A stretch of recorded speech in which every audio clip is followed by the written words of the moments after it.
He's done a really nice job transitioning. He's a long, athletic guy. We've got him at 327 right now. He's just got to get used to the techniques and fundamentals of it, which is what we're working real hard every day. Just the handwork, the answers to the counter move, the bull move, all the things he's going to see.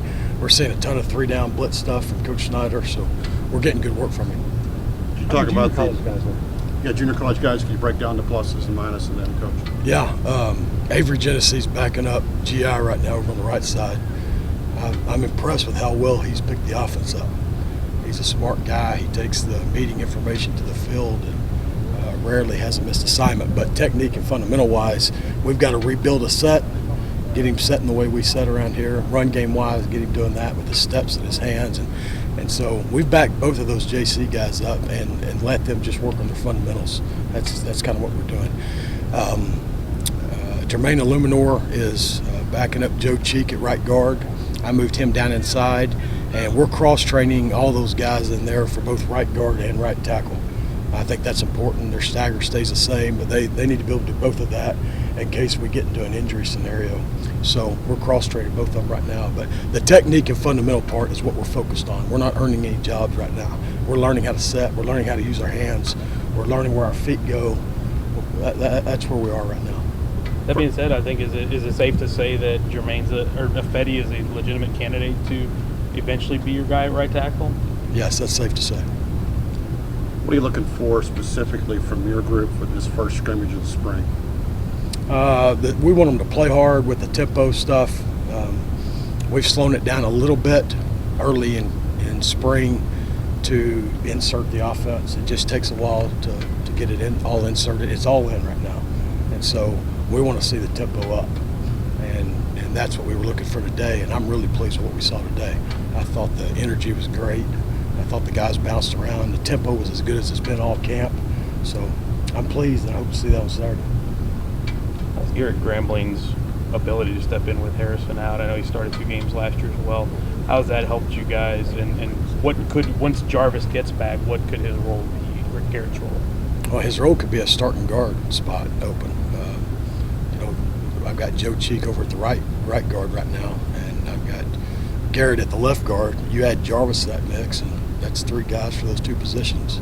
We'll find out who wins it fall camp. How much, if at all, improvement have you seen in Mike Matthews?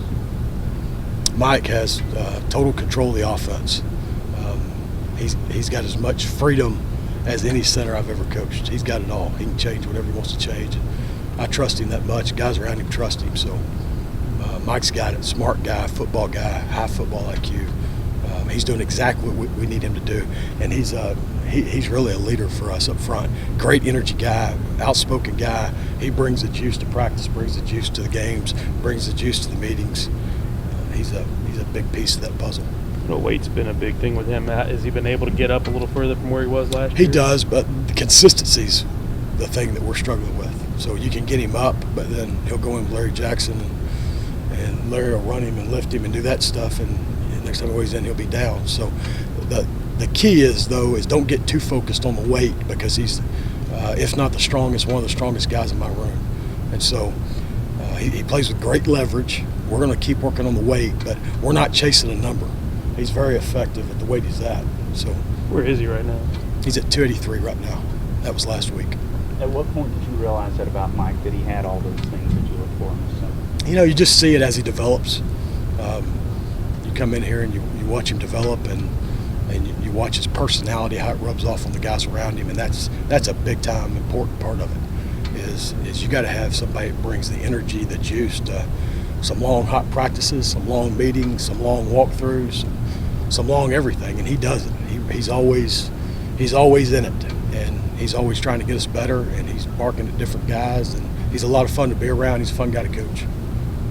Yeah, I hope this doesn't sound like a really stupid question, but there was a coach here once that measured, you were talking about Mike being one of the strongest guys. There was a coach around here once that measured strength by whether or not they could bench press 400 pounds. What do you look for? When you say he's the strongest guy, is it a weight room number, or is it something that you see out? I don't care about bench press. I mean, if I ever have a guy laying on his back that's got to push somebody off of him, then maybe bench press would be important. But I care about leverage. and you've got to be able to uncoil your hips. And Mike has gotten a lot better at that. And as you watch him on tape, you see that he out leverages defenders that are sometimes a lot bigger than he is. And as long as he keeps concentrating on his handwork up and under with his hands, then he's always at leverage. He'll be in good shape. Cedric's going through the same transition Jake Matthews was at this time last year with changing his footwork. How's that worked out so far? What kind of progress has he made? I saw huge strides between practice 4 and 5. I saw a big-time stride there. We went off to spring break. We came back, and it kind of fell off. Kind of had to refocus video-wise on what we had fixed back there before we went to spring break. And today I saw some good stuff from him. So, it's one of those deals. It's just like with Jake. I mean, you've got to do that about 5,000, 6,000, 7,000, 12,000 times, and you get good at it. And that's just where we're at. We got to rep the heck out of it. And after he does it all summer and all fall camp, I think you'll be pleased with what you see. With his ability, what strengths does he bring that would acclimate to that position?